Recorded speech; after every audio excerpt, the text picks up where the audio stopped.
80% bank loan गुजरातियों ने ले रखा है। 80% अब तक जो रिकॉर्ड सामने है, 80% बैंक डिफॉल्टर गुजराती हैं। 80% बैंकों का पैसा लेकर के देश छोड़कर भागने वाले भी गुजराती ही हैं।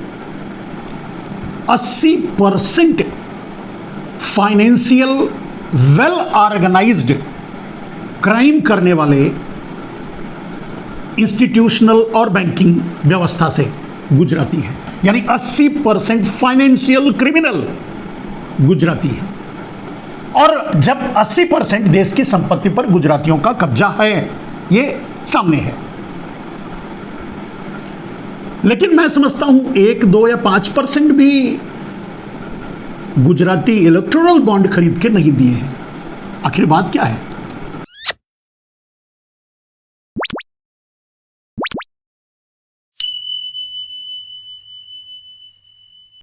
नमस्कार, मैं मनमोहन मिश्र। इलेक्टोरल बॉन्ड के बारे में बहुत सी जानकारियां आप तक पहुंच चुकी हैं, धीरे धीरे पहुंच रही हैं और भी पहुंचेंगी, निकलेंगी, सामने आएंगे। नेक्सस घोटाले, एक्सटॉर्शन, फिरौती, टार्चर या जो भी नाम आप देना चाहें दे सकते हैं इलेक्टोरल बॉन्ड के लिए, और वो भी सरकारी, मतलब सरकार द्वारा चलाए जा रहे रैकेट को। इलेक्टोरल बॉन्ड अगर नरेंद्र मोदी की भाषा में की जाए तो एक अच्छी बात है, उन्होंने बहुत अच्छा किया। हाँ, हालांकि उसकी बुराई सब सामने आई। सुप्रीम कोर्ट ने उस पर जो कहना था कहा, उन बातों पर नहीं जाते हैं। बात सिर्फ इतनी सी है कि इलेक्टोरल बॉन्ड लोग क्यों दे रहे थे, चंदा पार्टियों को क्यों दे रहे थे, लोगों को चुनावी चंदा मुहैया क्यों करवा रहे थे? कुछ न कुछ लाभ, कुछ न कुछ फायदा, या जो भी रहा हो, या फिर खुशी खुशी अगर मोदी जी के बारे में अगर उनकी बात माने, इसे फिरौती ना माने, इसे एक्सटॉर्शन ना माने, इसे रैकेट ऑर्गेनाइजेशन ऑपरेटर्स ना माने, अगर ये सारी बातें ना भी माने तो भी एक बहुत बड़ा घोटाला सामने दिखाई दे रहा है, जो मैं आपको बताना चाहता हूं। मेरे दोस्त, मैंने कहा कि इलेक्टोरल बॉन्ड अगर नरेंद्र मोदी कहते हैं कि जिनको देना है उन्होंने दिया, उनसे कोई जबरी वसूला नहीं गया, मान लेते हैं। इलेक्टोरल बॉन्ड एक सही सरकार का या मोदी का कदम था, ये भी मान लेते हैं। इलेक्टोरल बॉन्ड से पारदर्शिता आई, नरेंद्र मोदी कहना चाहते हैं, जबकि उन्होंने पूरी ताकत झोंक दी इसे छुपाने के लिए, और छुपाने के लिए ही तो लाए थे, वो अलग बात है, वो भी मान लेते हैं। नरेंद्र मोदी जो कहते हैं वो भी मान लेते हैं। जब इतनी बात है, जब ये सारी बातें नरेंद्र मोदी कहना चाहते हैं, तो नरेंद्र मोदी को देश को एक बात और जो गंभीर और सबसे गंभीर बात है, उस बात के बारे में भी, उस विषय के बारे में भी बताना पड़ेगा, जो सवाल अभी मैं आपके सामने रखूंगा और खड़ा करूंगा। अगर लोग पार्टियों को अपनी इच्छा के अनुसार चंदा दिए, पहली बात तो इच्छा के अनुसार अपने मन से जिसे चाहा उन्होंने चंदा दिया, यह मोदी का कहना है, जिसे उन्होंने पसंद किया। दूसरी बात कहना है कि वो सब कुछ अकाउंट में है और सफ़ेद मनी सबने दिया, ये भी मान लेते हैं नरेंद्र मोदी की बात। अब नरेंद्र मोदी का ये कहना है कि जिनके पास कमाई थी, जिनके पास फायदा था, जिनके पास व्हाइट मनी थी, उस व्हाइट मनी को उन लोगों ने चंदे के रूप में, गुप्त चुनावी चंदे के रूप में अलग अलग पार्टियों को दिया, ये भी नरेंद्र मोदी की बात मान लेते हैं। तो सबसे पहले जानना पड़ेगा कि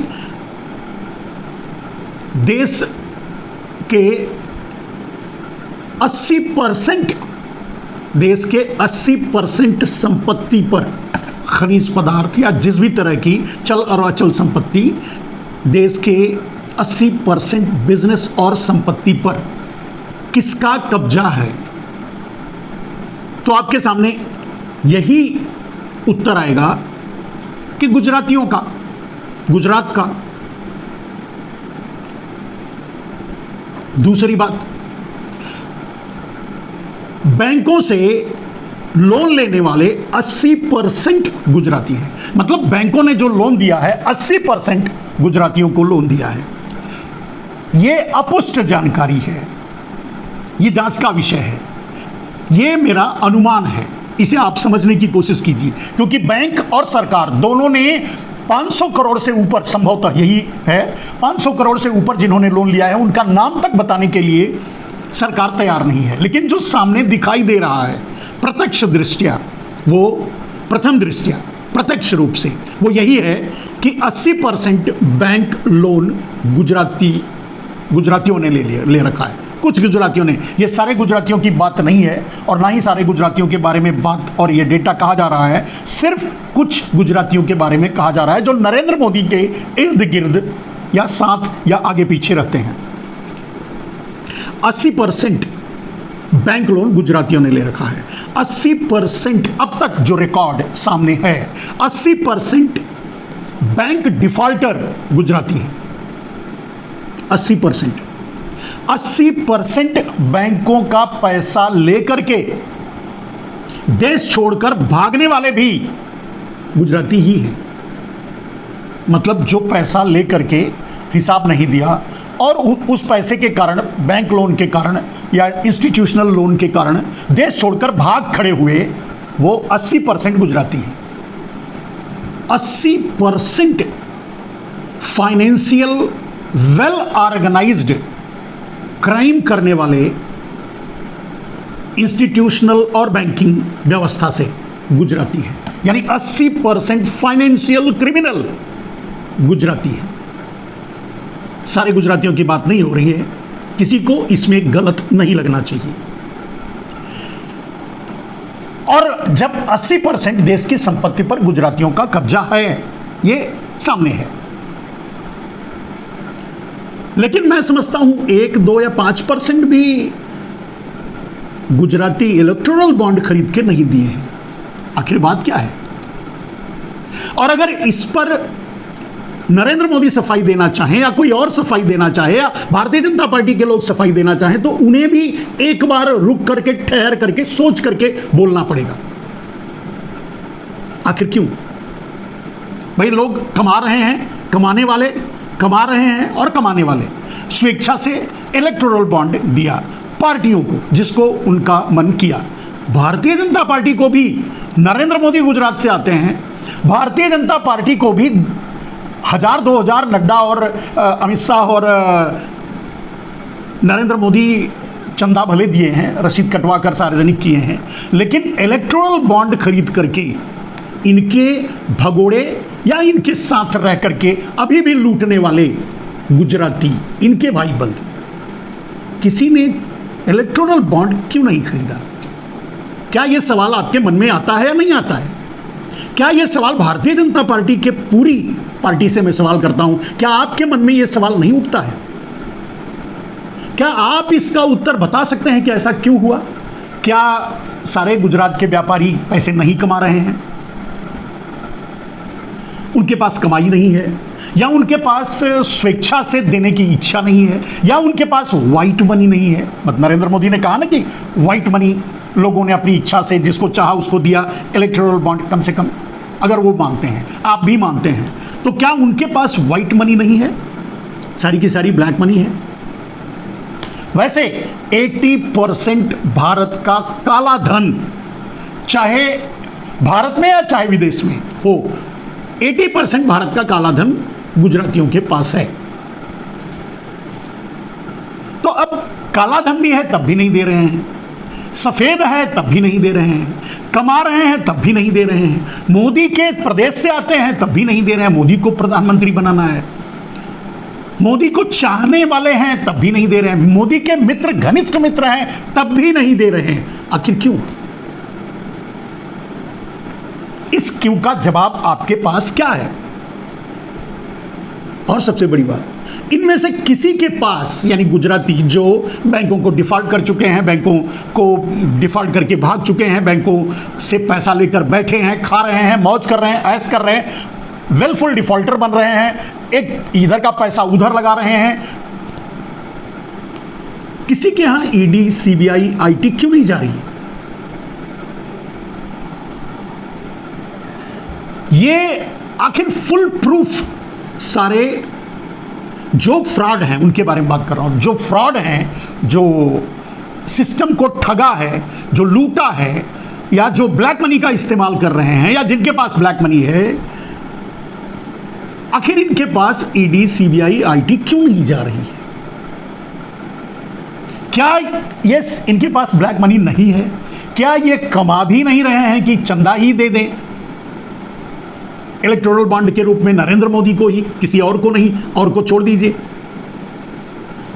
और अगर नहीं दे रहे हैं तो उसका कारण अगर आपसे पूछा जाए, मैं भारतीय जनता पार्टी, पूरे देश की भारतीय जनता पार्टी से, आरएसएस से, नरेंद्र मोदी से, पूरे देश की भारतीय जनता पार्टी के नेताओं से और पूरे देश के दूसरे पक्ष विपक्ष के नेताओं से भी यह मेरा सवाल है, आखिर क्यों? आखिर वो इलेक्टोरल बॉन्ड क्यों नहीं खरीदे, क्यों नहीं दिए? आखिर इस आखिर का जवाब अगर आपसे पूछा जाए तो आप क्या उत्तर देंगे? आपके पास क्या जवाब है? यह सरकार से भी पूछा जा रहा है, नरेंद्र मोदी से भी पूछा जा रहा है, उन नरेंद्र मोदी के इन चोर भाइयों बंधुओं से भी पूछा जा रहा है, भारतीय जनता पार्टी को यह सजेस्ट किया जा रहा है कि आप भी पूछिए या जानिए, कम से कम अपने भविष्य के लिए, अपने बाल बच्चों के भविष्य के लिए। यह उनसे भी सजेशन है जो 80 करोड़ लोग 5 किलो अनाज यानी 100-125 रुपए की वैल्यू के लिए कटोरा लेकर लाइन में खड़े हैं मुफ्त के। यह उनसे भी है जो दर दर भटक रहे हैं रोजगार के लिए। यह सवाल उनसे भी है जो किसान 10-20 हज़ार रुपए के लिए आत्महत्या कर रहे हैं। यह सवाल उनसे नहीं है। ये मेरा कहना है कि आप ये सवाल क्यों नहीं पूछते या इस सवाल के बारे में क्यों नहीं सोचते? चलिए, अब अगर सब मिलकर सोच रहे हैं और तो आपका उत्तर क्या होगा आप कमेंट बॉक्स में डालिए। लेकिन मेरा उत्तर क्या है, मेरा अनुमान क्या है, मेरी सोच क्या है? इन सारी कंपनियों में को नरेंद्र मोदी डायरेक्टली या इनडायरेक्टली, कुछ तो जैसे अडानी वगैरह ग्रुप तो खुद ही चला रहे हैं, ये खुल करके उनकी मार्केटिंग कर रहे हैं अडानी अंबानी के लिए, ये अलग बात है। लेकिन क्या जितनी भी कंपनियों ने फ्रॉड किया और लोन लेकर बैठे हैं, लूट भी रहे हैं, आज भी लूट कर भाग भी गए, तो क्या इन सब के पीछे नरेंद्र मोदी हैं? क्या ये सब इसलिए नहीं चंदा दिए क्योंकि वो नरेंद्र मोदी के भाई बंद हैं? क्या ये चंदा देने से ईडी से, आईटी से, सीबीआई से फुल प्रूफ मतलब बचे हुए हैं क्योंकि ये गुजराती हैं? ऐसे बहुत से सवाल हैं, आपके मन में भी उठेंगे। आप भी अपने मन से सवाल कीजिए। मैं कितना सवाल कर सकता हूं, जितना कर सकता हूं वो आपके सामने रखा, वस्तु स्थिति आपके सामने रखी। आपके मन में अगर सवाल है तो दूसरों को के सामने इसे दूसरों तक पहुंचाइए। ये सवाल अपने शब्दों में दूसरों से पूछिए, पूछकर जानने की कोशिश कीजिए। भारतीय जनता पार्टी के लोगों से पूछिए, उन नेताओं से पूछिए, आरएसएस के लोगों से पूछिए, आखिर ऐसा क्यों है? और अगर ये है, सच यही है जो मैं कह रहा हूं, जो मेरा अनुमान है, ये कोई फुल प्रूफ बात नहीं है, ये मेरा अनुमान है कि नरेंद्र मोदी ही ऑपरेट कर रहे हैं इन सारे सिंडिकेट्स को, इन सारे नंबर 2 के धंधे वालों को, ब्लैक मनी रखने वालों को, बैंक को लूटने वालों को, बैंक को फ्रॉड करने वालों को। या मैं समझता हूं नरेंद्र मोदी तो छोड़िए, मोदी के साथ मोदी के पहले भी यही होता रहा है, यही लूटते रहे हैं इंस्टीट्यूशनली देश को, हर्षद मेहता से लेकर अब तक, चाहे जो भी रिकॉर्ड आप देख लीजिए। अब सवाल ये है कि क्या नरेंद्र मोदी सीधे इन्वॉल्व हैं? इसके लिए ना उन्हें मांगने की जरूरत है, ना ही उन्हें कोई देता है। और सबसे बड़े नाम अडानी अंबानी जो उनके घनिष्ठ मित्र हैं, जिनके लिए वो अपनी कुर्सी तक को दांव पे लगा दिया, क्या वो भी एक पैसा नरेंद्र मोदी को चुनाव लड़ने के लिए नहीं दिए? और नहीं दिए तो क्यों नहीं दिए? क्या उनके पास नहीं था? या नरेंद्र मोदी पूरे देश को लूट कर उन्हें दे रहे हैं तो उन्हें इलेक्टोरल बॉन्ड बनाकर देने की क्या जरूरत है? क्या ये सच है? जो भी सच है वो आप भी जानने की कोशिश कीजिए, जानिए, ढूंढिए, पता कीजिए, दूसरों को बताइए, अपनों से बात कीजिए, आपस में बात कीजिए, लोगों तक पहुंचाइए, वोटरों को समझाइए, बेरोजगारों को बताइए, मजदूरों को बताइए, किसानों को बताइए, उन 80 करोड़ लोगों को बताइए जो 5 किलो अनाज के लिए लाइन में खड़े हैं।